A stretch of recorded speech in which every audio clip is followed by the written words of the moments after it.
கேரள மாநிலம் அதிரப்பள்ளி நீர்வீழ்ச்சியில் காட்டாற்று வெள்ளத்தில் சிக்கி தவித்த காட்டு யானை நீண்ட நேர போராட்டத்திற்கு பிறகு கரையேறியது.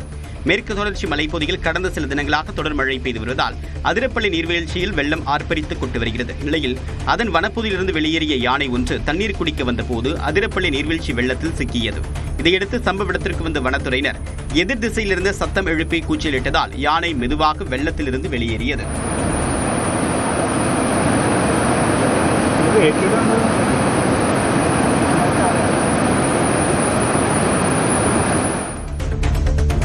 வேலூர் மாவட்டம் பேரணாம்பட்டில் ஆன்லைன் பரிவர்த்தனை மூலம் 1 கோடி ரூபாய் மோசடி செய்தவரை பஞ்சாப் போலீசார் கைது செய்தனர்.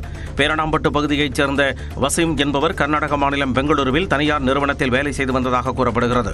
இந்நிலையில் வசீம் தனது நண்பர்களுடன் சேர்ந்து ஆன்லைன் மூலம் 1 கோடி ரூபாய்க்கு மேல் பண மோசடி செய்ததாக கூறப்படுகிறது. இதுகுறித்து பஞ்சாப் போலீசாருக்கு புகார் சென்றதை அடுத்து பண பரிவர்த்தனை செய்யப்பட்ட செல்போன் நம்பரை கண்டறிந்தபோது அவர் பேரணாம்பட்டு பகுதியைச் சேர்ந்த வசீம் என்பது தெரியவந்தது. இதையடுத்து வசீமை கைது செய்த பஞ்சாப் போலீசார் அவரை அம்மாநிலத்திற்கு அழைத்துச் சென்றனர். நெல்லையில் கடையில் இனிப்புகள் வாங்கிய நபரிடம் கடையின் விளம்பரத்துடன் கூடிய துணிப்பைக்கு 20 ரூபாய் வசூல் செய்ததால் 15,000 ரூபாய் இழப்பீடு வழங்க மாவட்ட நுகர்வோர் நீதிமன்றம் உத்தரவிட்டுள்ளது.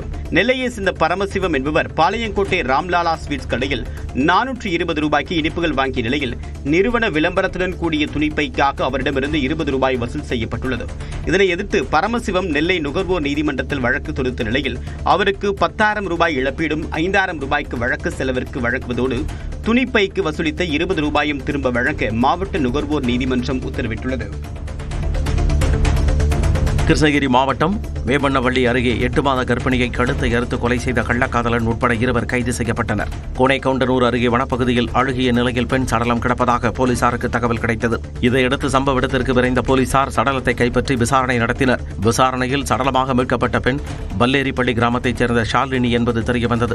இதையடுத்து போலீசார் நடத்திய தொடர் விசாரணையில் ஷாலினியை கொலை செய்தது அவரது கள்ளக்காதலன் மேகநாதன் என்பது உறுதியானது. இதையடுத்து மேகநாதனை கைது செய்த போலீசார் கொலைக்கு உதவியதாக அவரது நண்பரான புகழேந்தியையும் கைது செய்தனர்.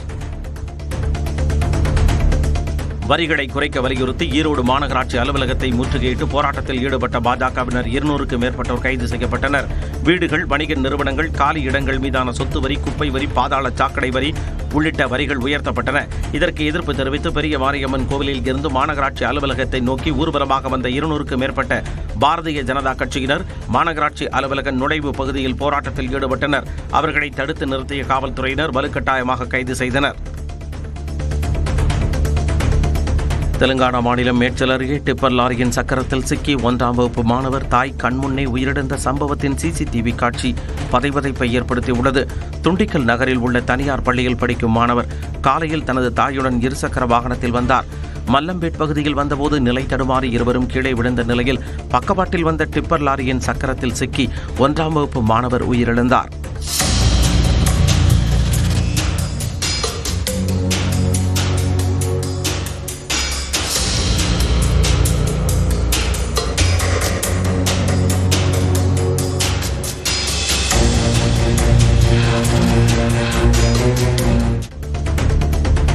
நாகை மாவட்டம் கீழ்வேளூர் அருகே பல மாதங்களாக குடிநீர் விநியோகம் செய்யப்படவில்லை என கூறி மக்கள் காலி குடங்களுடன் சாலை மறியலில் ஈடுபட்டனர். மேல வெண்மணி சர்ச் தெருவில் பல ஆண்டுகளாக குடிநீர் பிரச்சினை தீர்க்கப்படாமல் இருப்பதாக கூறப்படுகிறது. இதற்கு தீர்வு காணாத ஊராட்சி நிர்வாகத்தை கண்டித்தும் குடிநீர் வாரியத்தை கண்டித்தும் மக்கள் போராட்டத்தில் ஈடுபட்டனர். 3 மணி நேரம் போராட்டம் நடத்தியும் அதிகாரிகள் யாரும் பேச்சுவார்த்தைக்கு வராததால் ஒருவர் தீக்குடிக்க முயன்றதால் பரபரப்பு ஏற்பட்டது. தேனி மாவட்டம் சின்னமனூர் அருகே பணியிட மாறுதலால் ஆசிரியர் பற்றாக்குறை ஏற்பட்டு குழந்தைகளின் கல்வி பாதிக்கப்படுவதாக கூறி தலைமை ஆசிரியரிடம் பெற்றோர் வாக்குவாதத்தில் ஈடுபட்டனர். மார்க்கண்டேயன் கோட்டை அரசு ஆரம்ப பள்ளியில் பணிபுரிந்த ஆசிரியர் ஒருவர் வேறு பள்ளிக்கு பணியிட மாறுதலில் சென்றதால் ஆசிரியர் பற்றாக்குறை ஏற்பட்டதாக தெரிகிறது.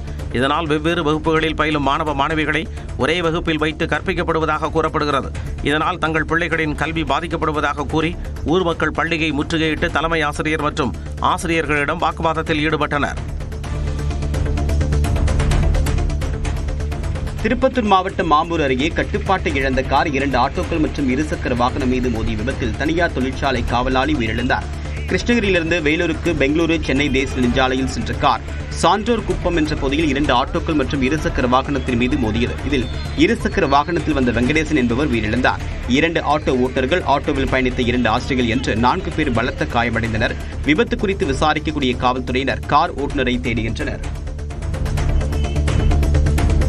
ராமநாதபுரம் மாவட்டம் திருவாடானையில் குடியிருப்பு பகுதிகளுக்கு அருகே அதிகளவில் மான்கள் நடமாடுவதால் மான்கள் சரணாலயம் அமைக்க வேண்டும் என்று அப்பகுதி மக்கள் கோரிக்கை விடுத்துள்ளனர். திருவாடானை கண்மாய் பகுதி மக்கள் குடியிருப்புகளுக்கு மிக அருகாமையில் அமைந்துள்ள நிலையில் அதனை சுற்றியுள்ள வனப்பகுதி அரிய வகை புள்ளிமான்களின் வாழ்விடமாக திகழ்கிறது.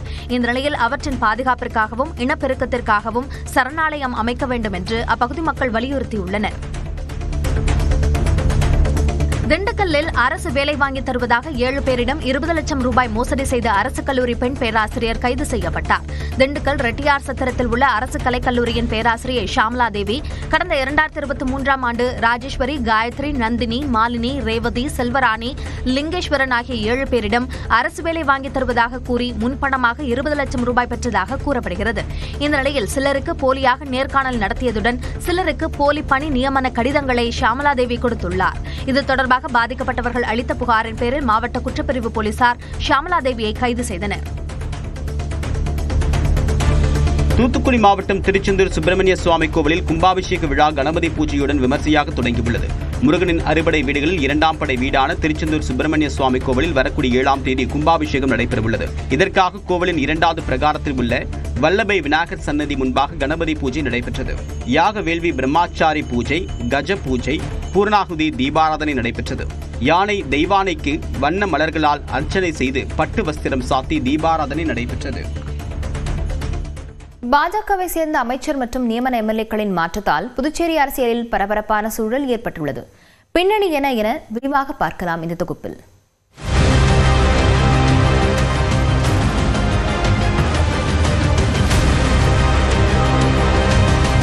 பாஜக தேசிய தலைவர் விரைவில் தேர்வு செய்யப்பட உள்ள நிலையில் அதற்கு முன்னதாக மாநிலம் மற்றும் யூனியன் பிரதேசங்களில் கட்சியை பலப்படுத்த தலைமை திட்டமிட்டுள்ளது. அதன்படி புதுச்சேரியில் புதிய தலைவரை தேர்வு செய்ய பாஜக தலைமை மும்முரம் காட்டி வருகிறது.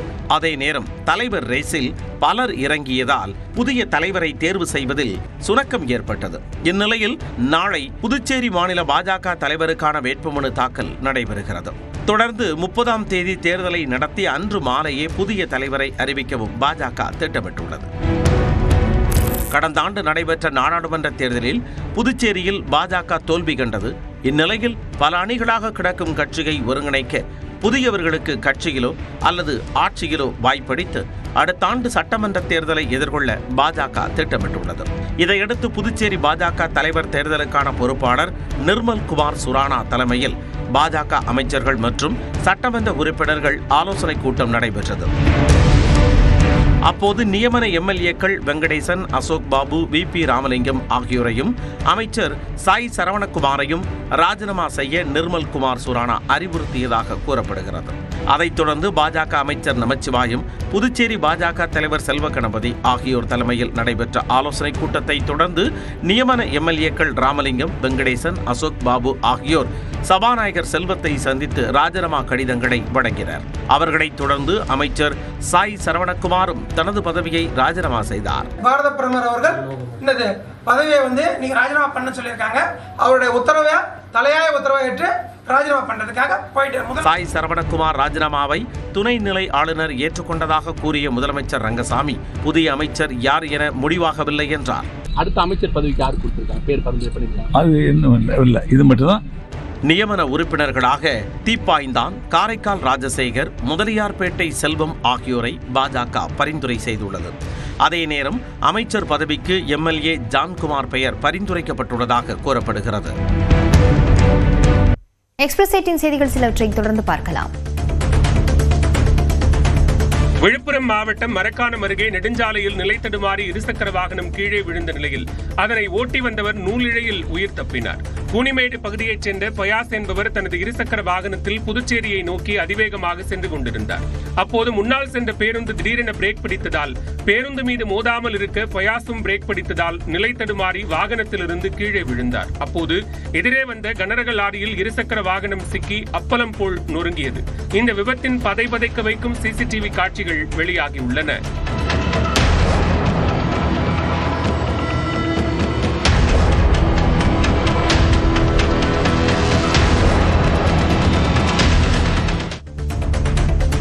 ஈரோடு மாவட்டம் பெல்லோட்டியில் 1.5 வயது ஆண் குழந்தையை கொன்றுவிட்டு தாய் தற்கொலை செய்து கொண்ட சம்பவம் அதிர்ச்சியை ஏற்படுத்தியுள்ளது.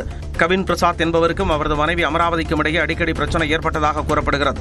இதனால் வீட்டில் யாரும் இல்லாத நேரத்தில் தனது 1.5 வயது குழந்தை ஆதிரனை கொன்ற அமராவதி தானும் தூக்கிட்டு தற்கொலை செய்து கொண்டார். தகவல் அறிந்து வந்து உடல்களை மீட்ட காவல்துறையினர் உடற்கூறு ஆய்விற்காக அனுப்பி வைத்தனர். மேலும் தற்கொலைக்கான காரணம் குறித்து விசாரித்து வருகின்றனர். சிவகங்கை மாவட்டம் மானாமதுரையில் அரசு நகர பேருந்துகளில் தயிர் கொண்டு செல்ல 15 ரூபாய் கட்டணம் வசூலிக்கப்படுவதாக புகார் எழுந்துள்ளது. புதுக்கோட்டை, சின்ன புதுக்கோட்டை கிராமங்களைச் சேர்ந்த 200க்கும் மேற்பட்டோர் வீட்டில் தயாரிக்கப்படக்கூடிய தயிரை மானாமதுரையிலிருந்து பரமக்குடி செல்லக்கூடிய அரசு நகர பேருந்துகளில் கொண்டு சென்று விற்பனை செய்வது வழக்கம். மகளிருக்கு கட்டணமில்லா பேருந்து திட்டம் தொடங்குவதற்கு முன்பு இப்படி தயிர் கொண்டு செல்லும் நபர்களுக்கு மட்டுமே டிக்கெட் கட்டணம் பெறப்பட்டதாகவும், தற்போது தயிர் பாத்திரங்களுக்கு லக்கேஜ் கட்டணம் கேட்பதாகவும் கால்நடை வளர்ப்போர் தெரிவிக்கின்றனர்.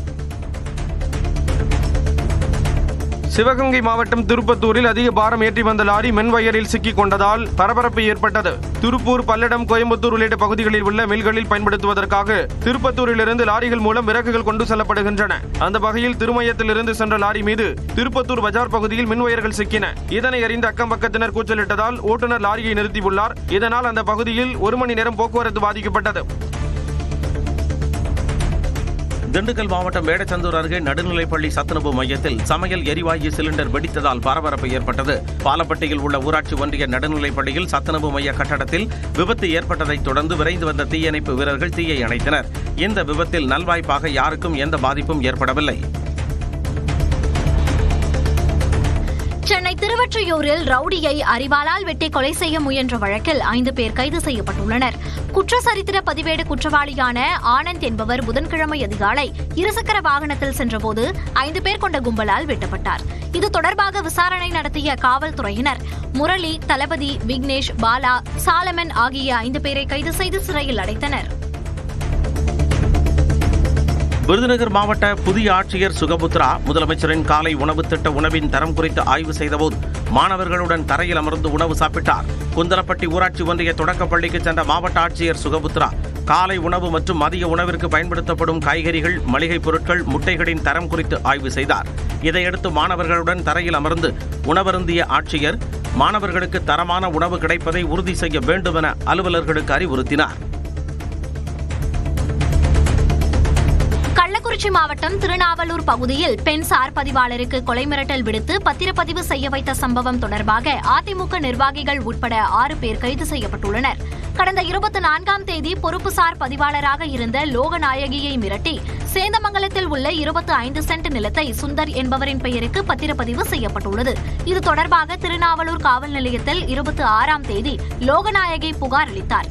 இதன் பேரில் விசாரணை நடத்திய காவல்துறையினர் அதிமுகவை சேர்ந்த அன்பழகன், தவிடன் உட்பட 22 பேர் மீது 6 பிரிவுகளின் கீழ் வழக்கு பதிவு செய்ததுடன் 6 பேரை கைது செய்தனர். கிருஷ்ணகிரி மாவட்டம் ஊத்தங்கரையில் தந்தை மற்றும் மகனை அரிவாளால் வெட்டிய 6 பேர் கொண்ட கும்பலை காவல்துறையினர் தேடுகின்றனர். பனந்தோப்பு பகுதியைச் சேர்ந்த வேலு நடத்தி வரும் டிராவல்ஸ் நிறுவனத்தில் ஊத்தங்கரையைச் சேர்ந்த இருவர் திருமண நிகழ்ச்சிக்காக வாகன முன்பதிவு செய்துள்ளனர். அதன் பின் திருமணம் நின்றுவிட்டதாக கூறிவிட்டு வேறொரு டிராவல்ஸ் வாகனத்தை ஏற்பாடு செய்துள்ளனர். இது தொடர்பாக வேலுவின் மகன் தமிழரசனுக்கும் முன்பதிவு செய்தவர்களுக்கும் இடையே செல்போனில் வாக்குவாதம் ஏற்பட்டுள்ளது. இதையடுத்து 6 பேர் கொண்ட கும்பல் தமிழரசன் இருக்கும் இடத்திற்கு வந்து அவரையும் அவரது தந்தை வேலுவையும் அரிவாளால் சரமாரியாக வெட்டியுள்ளனர்.